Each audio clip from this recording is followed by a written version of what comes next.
Driving from Europe to Africa seems like it should be simple. After all, only a sliver of water, just 14 kilometers wide, separates the two continents.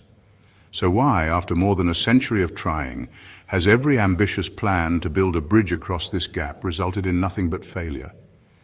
This over here is Mirador del Estrecho, a scenic viewpoint in Spain, and that's Mount Jebel Musa, one of the most famous mountains in Morocco, an African country, and you can see it clearly from a European country, Spain.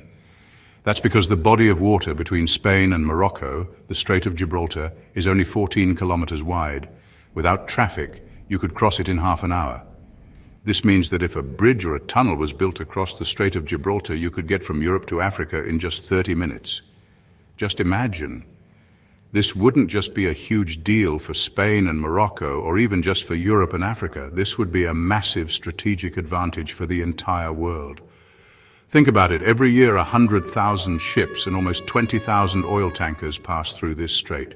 A huge chunk of the world's trade, electronics, raw materials, cars, everything flows through this tiny 14-kilometer crack in the earth.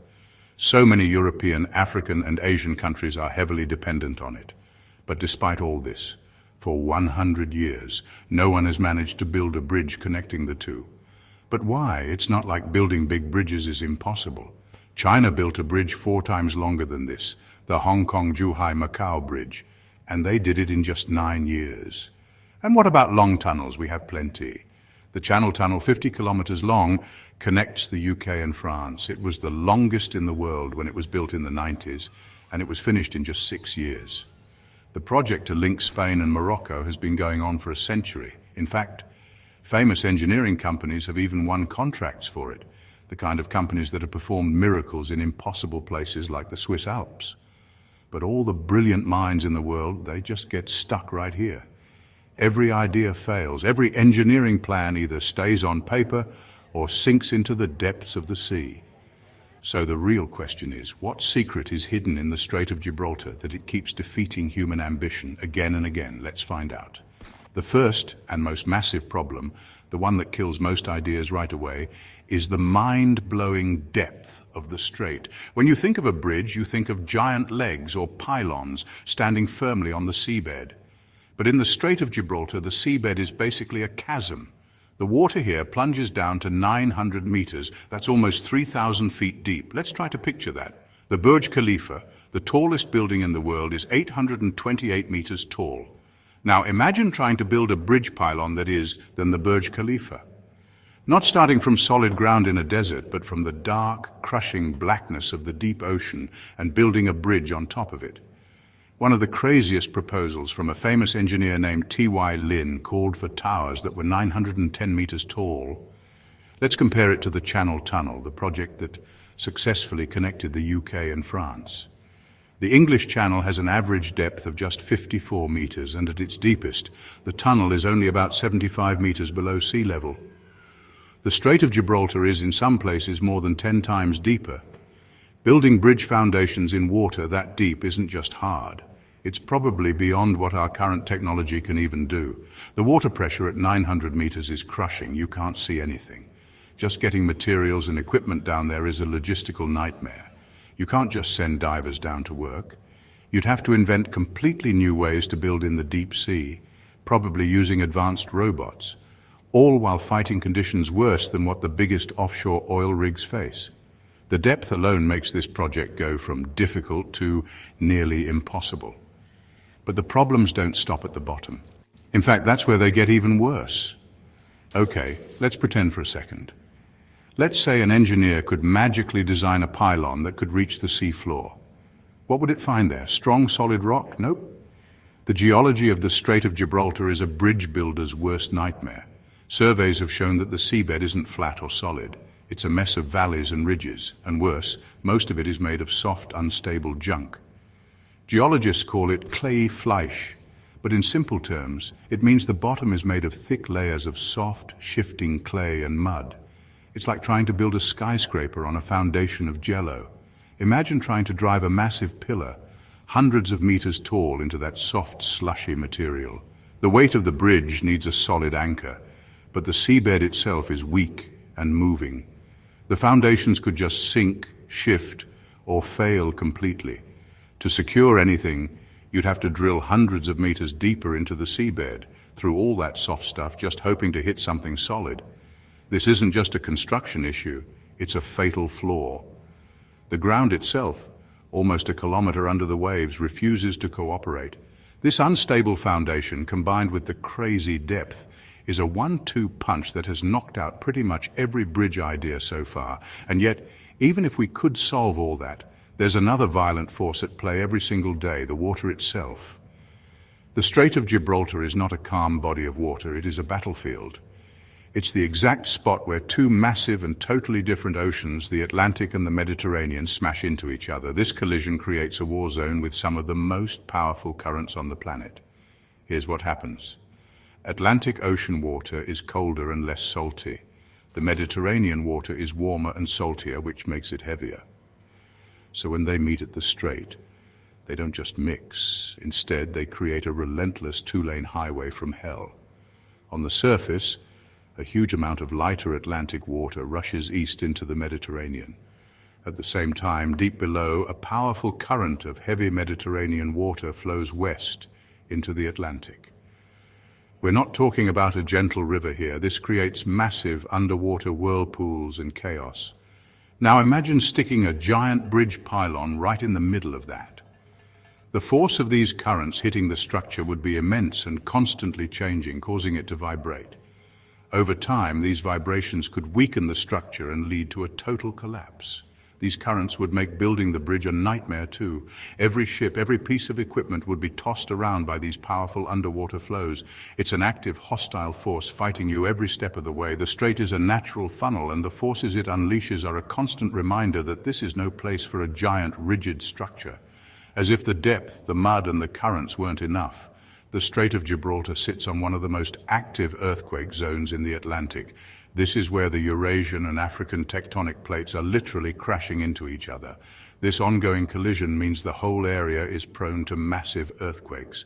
The most terrifying example was the Great Lisbon earthquake of 1755. It was an estimated magnitude 8.5 to 9.0 quake that created a monster tsunami and destroyed the city of Lisbon. Scientists have found that the tectonic plate under the strait is diving deep into the earth, creating stress across the whole region. This means a huge destructive earthquake could happen anywhere at any time. Any bridge or tunnel built here would have to survive a quake as big as the 1755 one. That is a monumental challenge. Building something earthquake-proof on solid ground is hard enough. But building it in the deepest water ever on a jello seabed, while it's being hammered by insane currents, that's a whole different level of impossible. The earth itself is just too violent here. So the engineering challenges are, in a word, biblical. A 900-meter depth, a seabed of soft clay, raging currents, and the constant threat of a massive earthquake. It's a list of deal breakers, but let's do a thought experiment. Let's say we wave a magic wand and solve all of these problems. Even then, the project would slam into a new set of walls. Walls made not of rock, but of money and politics. Building the impossible is, surprise, surprise, incredibly expensive. Estimates for a bridge or tunnel here are all astronomical, starting around $10 billion and going up to $20 billion or even more. The Channel Tunnel, which was a simpler project, cost the equivalent of over $28 billion in today's money. It's almost certain the Gibraltar project would cost way more. This brings up the biggest question. Who pays for it? Spain and Morocco.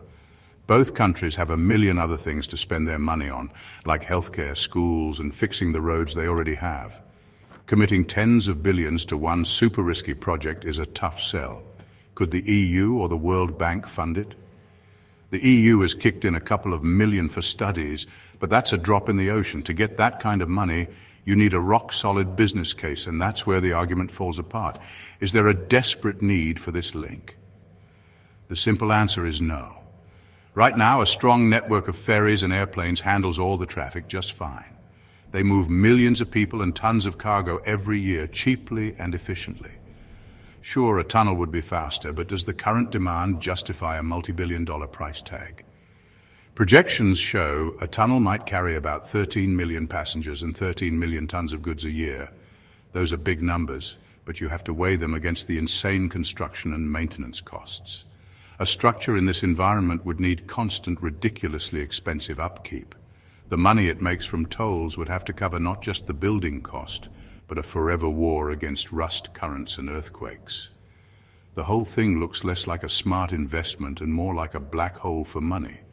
And even if you found the money, you'd have to navigate the minefield of international politics. A bridge would permanently link three places: Spain, Morocco, and critically, the British territory of Gibraltar. The relationship between Spain and Morocco has always been complicated. They cooperate, but they also argue over territory, fishing rights, and migration. Then you add Gibraltar to the mix. The UK has controlled the Rock of Gibraltar since 1713, and Spain has never been happy about it. Any project would require a three-way agreement between Spain, Morocco, and the UK, which is a diplomatic nightmare. But beyond all that history, there's a modern explosive problem: migration. The strait is a major route for undocumented migrants trying to get into Europe. For many European governments, the idea of creating a permanent land link, a bridge or tunnel someone could just walk or drive through, is a total non-starter. They see it as a migration corridor that would be impossible to secure. These political fears are a huge barrier, and they have nothing to do with engineering or money. The dream of crossing the strait isn't new. It goes back to the 1930s, but the most amazing, most insane ideas came in the 80s and 90s. The most famous was from Professor T.Y. Lin. He proposed a bridge with a main span of 5,000 meters. That's 5 kilometers. The current world record holder is the Çanakkale 1915 bridge in Turkey, with a span of just over 2,000 meters. Lin's bridge would have more than doubled the world record. Its towers would have been over 900 meters tall, bigger than any skyscraper on Earth. These designs were incredible, but totally impractical. The costs were insane, and they still couldn't solve the basic problems of depth and geology. By the mid-90s, everyone agreed. You couldn't go over it, so maybe you could go under it. After deciding a bridge was impossible, everyone turned to the idea of a tunnel. A tunnel avoids the wind, the storms, the ships, and the surface currents. It seems like the logical solution. But a tunnel here is way harder than the Channel Tunnel. The most direct route is out because it's under 900 meters of water. The deepest undersea tunnel in the world, Norway's Rifilke Tunnel, is only 291 meters deep. So planners found a new, longer route. This path is about 42 kilometers long, and it crosses a shallower ridge called the Camarinal Sill. But even on this shallow route, the tunnel would reach a depth of 475 meters below sea level. This is still way deeper than any tunnel ever built. And the tunnel still has to deal with the other problems. It has to be bored through that same messy, earthquake-prone geology, including those soft clay deposits. Designing a 42-kilometer tube, submerged almost half a kilometer underwater, that can survive a magnitude 9.0 earthquake is a challenge on a scale we've never seen before. So while the tunnel is seen as the more feasible option, that just means it graduates the project from impossible to monumentally difficult and dangerous. And yet this is the plan that is somehow still alive today. For years, this whole project was basically dead, a file collecting dust. The joint committees between Spain and Morocco stopped meeting. The dream had faded. But then in October 2023, something crazy happened. FIFA announced that the 2030 World Cup would be hosted by Spain, Portugal, and Morocco. Suddenly, the idea of physically linking the host continents wasn't some abstract fantasy. It had a deadline. The World Cup has breathed new life into the tunnel project. Meetings between the Spanish and Moroccan governments have started again, and they've officially reactivated the plan. The vision is a high-speed rail tunnel that would cut the trip from Madrid to Casablanca to just 5.5 hours. It would be a powerful symbol for the World Cup, but the challenges haven't gone away. The 475-meter depth, the earthquakes, and the massive cost are all still there. Some optimistic reports said it could be ready by 2030, but that's pretty much impossible. Most experts think that even if they started now, it wouldn't be finished until 2040 at the earliest. New studies are happening right now to see if it's even possible. The reports are expected in 2025 and will be critical. So the dream of connecting Europe and Africa is closer than it's ever been, but it still faces a huge wall of uncertainty. The Gibraltar crossing is one of the greatest engineering challenges of our time. Is it a necessary piece of 21st century infrastructure or a multi-billion-dollar vanity project? Can our technology finally conquer these extreme conditions, or are some places on Earth just not meant to be tamed? What do you think? Is a link between Europe and Africa a futuristic dream we should pursue at all costs, or is it a fool's errand? Let me know your thoughts in the comments below. And if you enjoy exploring the world's most ambitious megaprojects, make sure to subscribe and hit that notification bell so you don't miss our next video. The story of the bridge between Europe and Africa is a story of limits. For all our amazing technology, the Strait of Gibraltar has remained stubbornly, defiantly untamed. The dream was simple: cross 14 kilometers of water. But in that short distance lies a perfect storm of obstacles. The crushing 900-meter depth, the shifting jello-like seabed, the warring currents in a constant underwater storm, and the constant shaking of the Earth itself. These are the reasons why, even if the money and politics could be solved, the project remains one of the most difficult challenges on the planet. The 2030 World Cup has given the tunnel idea new momentum, but the path forward is still incredibly risky. For now, the Strait of Gibraltar remains what it has always been: a majestic, wild, and unconquered gateway between two worlds.